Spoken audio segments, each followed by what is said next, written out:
Kanalımdan ve mutfağımdan herkese merhabalar. Kanalıma hoş geldiniz. Bugün sizlere güveçte tandır tadında pöç kebabı tarifiyle geldim. Sizleri çok bekletmeden hemen tarife geçiyorum.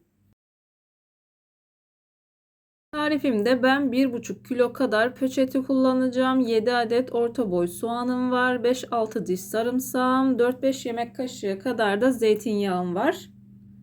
Hemen bu şekilde güvecin dibine yaklaşık 2-3 yemek kaşığı kadar zeytinyağından döküyorum. Daha sonra fırça yardımı ile her yerine gelecek şekilde sürüyorum. Ben güveçte hazırladım. Dilerseniz düdüklü tencerede haşlamasını da yapabilirsiniz. Gerçekten inanılmaz lezzetli oluyor.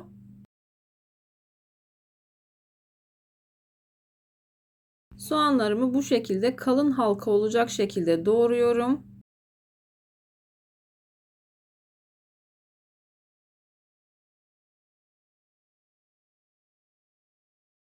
Doğradığım soğanları güvecin altına bu şekilde yerleştiriyorum. Soğanları yerleştirirken boşluk kalmamasına dikkat edin. Dilerseniz soğanları ortadan ikiye bölerek de yine bu şekilde güvecinizin altını kaplayabilirsiniz. Bir tane soğanımı üzeri için ayırdım. Diğer soğanlarımı bu şekilde doğradım. Hemen poşetini videoda görüldüğü gibi yerleştiriyorum. Videomu tam da buraya kadar izlediyseniz her zaman olduğu gibi sizlerden ricam yoruma kalp olur, emoji olur veya tarifim hakkında farklı bir fikriniz varsa bunu da benimle paylaşabilirsiniz. Ayrıca videolarımı sevdiğiniz kişilerle de paylaşarak bana bu şekilde destek olabilirsiniz.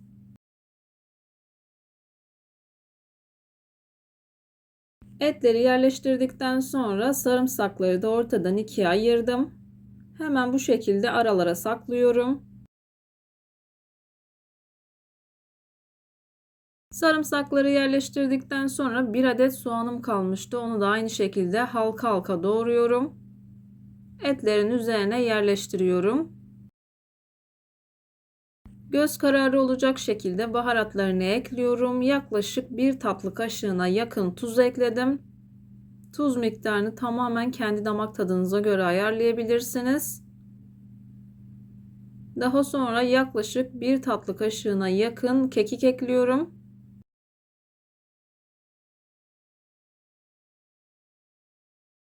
İsteğe bağlı olarak isterseniz karabiber de ekleyebilirsiniz. 1 çay kaşığı kadar da toz kırmızı biber ekledikten sonra üzerine kalan zeytinyağını gezdiriyorum.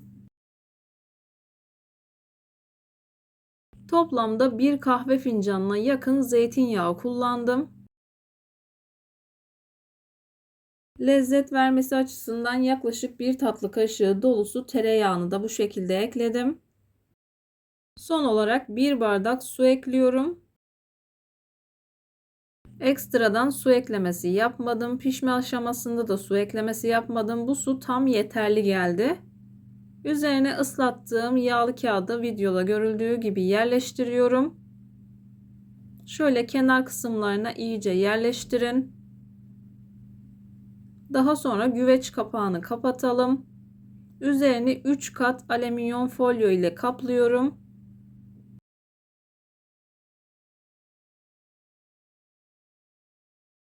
Alüminyum folyolarını ilk olarak bu şekilde ölçerek kopartıyorum. Daha sonra tek tek sıkıştırarak saracağım. Videolarımda yapmış olduğum tariflerin elimden geldiği kadarıyla püf noktalarını vermeye çalışıyorum. Ama yine de aklınıza takılan herhangi bir şey olursa yorumlara yazarsanız gördüğüm zaman sizlere dönüş sağlarım. Yine aynı zamanda videonun altındaki açıklama kısmına malzeme listesini tam not olarak ekleyeceğim. Dilerseniz oradan da bakabilirsiniz.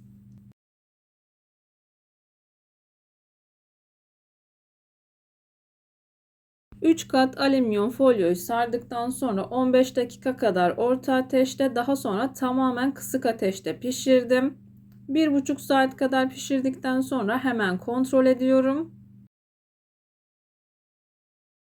Sizler isterseniz 2 saat sonra kontrol edebilirsiniz. Çünkü benim yemeğim yaklaşık 3 saat kadar bir sürede pişti. Yavaş yavaş kontrollü bir şekilde üzerindeki folyoları çıkartıyorum. Folyoları düzgün bir şekilde çıkartabilirseniz tekrardan üzerine kaplayabilirsiniz. Ben çıkartırken biraz yırttım. O yüzden tekrardan alüminyum folyo ile kaplayacağım. Kapağını açıyorum. Videoda görüldüğü gibi hala suyu var. Kesinlikle su eklemesi yapmama gerek kalmadı. Kendi suyu yetti. Hemen bu şekilde göstermek istiyorum. Hala kaynamaya devam ediyor. Etini kontrol ettim. Yarı pişmiş halde bir et, birazcık sert. İlerleyen dakikalarda nasıl lokum gibi bir et olduğunu sizlerle yakından paylaşacağım. İlk kontrolü sağladıktan sonra hemen kağıdı tekrardan üzerine kapatıp aynı şekilde üzerini kaplıyorum. Kesinlikle hava almaması gerekiyor. Hava almadığı zaman bu su tam yeterli geliyor. Eğer sizin yaptığınız güveçte su azalması varsa su eklemesi yapabilirsiniz. Yırttığım alüminyum folyoları bu şekilde ilk katlara katlayacağım. Daha sonra sağlam olan folyoları da üzerine kaplayacağım. Bu şekilde kesinlikle hava almaması gerekiyor. Dikkat etmeniz gereken en önemli nokta burası. İyice sıkıştırmanız gerekiyor.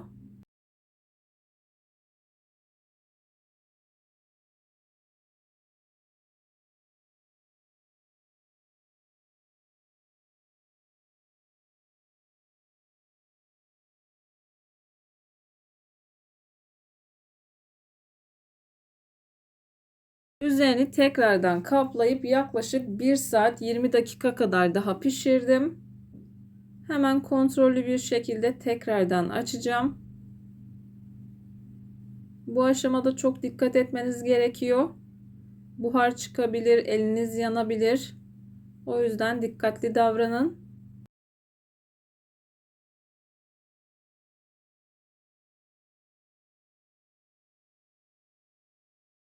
Her seferinde kapağı elimle açmaya çalışıyorum ama o kadar sıcak ki elimle açamıyorum. Hemen bir mutfak havlusu kullandım.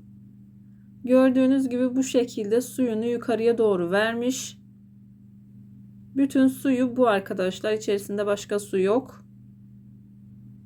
Hemen bir çatal yardımıyla üzerindeki kağıdı alıyorum. Zaten gördüğünüz gibi pişmiş. Lokum kıvamında bir et oluyor. Sadece pişirmeye biraz erken başlamanız gerekiyor. Üzerindeki kağıdı alıyorum. Hemen sizlere dokusunu yakından göstermeye çalışacağım. Bir videonun bir tarifin daha sonuna gelmek üzereyim. Sizler güveçte tandır tadında pöç kebabının güzelliğini izlerken bu arada ben de sizlere veda edeyim. Videomu beğendiyseniz beğenmeyi, kanalıma hala abone değilseniz bu videodan sonra kanalıma abone olmayı, bildirim zilini açmayı lütfen unutmayın. Kendinize ve sevdiklerinize çok iyi bakın. Başka bir tarifte, başka bir lezzette görüşmek üzere. Hoşça kalın. Allah'a emanet olun.